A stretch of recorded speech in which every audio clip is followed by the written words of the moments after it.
دنیا میں سب سے زیادہ کمزور وہ شخص ہوتا ہے جو اپنے بارے میں خوش فہمی کا شکار ہوتا ہے،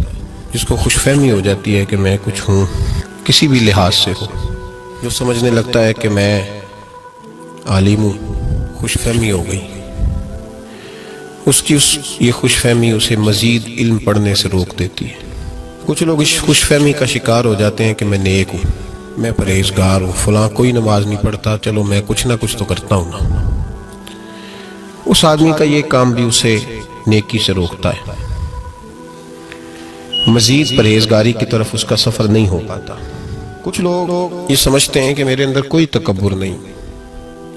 عاجزی ہی عاجزی ہے، انکساری ہی انکساری ہے، میں بالکل ٹھیک ہوں،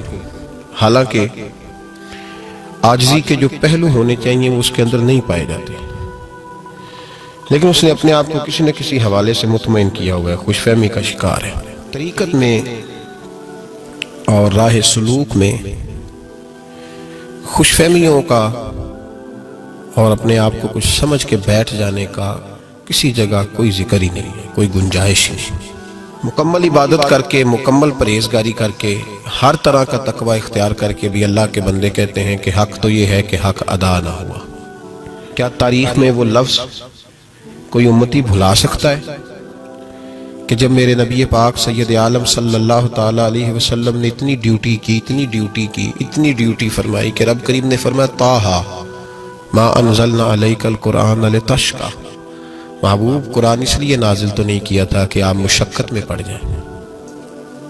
اب مشقت کرتے ہیں، جد و جہد کرنے لگ گئے آپ، تو اس لیے تو نہیں نازل کیا تھا کہ آپ مشقت میں پڑ جائیں۔ وہی قرآن پاک نے دی کہ میرے محبوب مشقت کی حد تک محنت کرتے ہیں، لیکن وہی محبوب پاک علیہ السلام میدان عرفات میں اپنے صحابہ سے پوچھتے ہیں بتاؤ میں نے اللہ کا پیغام تم تک پہنچا دیا ہے۔ ایک طرف دلیل قطعی موجود ہے کہ محبوب مشقت کی حد تک محنت کی، اور دوسری جانب رسول پاک علیہ السلام فرماتے ہیں بتاؤ میں نے پیغام حق تمہیں دے دیا ہے۔ تو صحابہ کرام علیہم رضوان عرض کرتے ہیں حضور آپ نے کمال کر دیا اللہ کا پیغام پہنچانے۔ تو محبوب علیہ السلام نے جب صحابہ کا یہ جواب سنا تو پھر کہا اے اللہ تو گواہ ہو جا تیرے بندے کیا فرما رہے۔ بھائی خوش فہمیاں لے ڈوبی ہیں ہمیں، ہر آدمی کسی نہ کسی جگہ خوش فہمی کا شکار ہے۔ اوہ جی دیکھو جی میں بڑا نیک ہوں، میں پرہیزگار ہوں، میرے اندر بڑا خوف خدا ہے، فلانا بندہ تو اللہ سے ڈرتا ہی نہیں۔ خوف خدا کسی کی تقریر سن کے دو آنسو بہانے کا نام ہے، خوف خدا استغفار کی تسبیح نکالنے کا نام ہے، خوف خدا وجود کے رونگٹے کھڑے ہو جانے کا نام ہے، یا خوف خدا تیرے لب و لہجے سے، تیری تقریر سے، تیری واعظ و نصیحت سے چھلکے گا۔ خوف خدا کا تو معنی یہ ہے کہ لقمہ حرام کبھی تیرے منہ کے قریب نہ جائے، پھر تیرے اندر خوف خدا ہے۔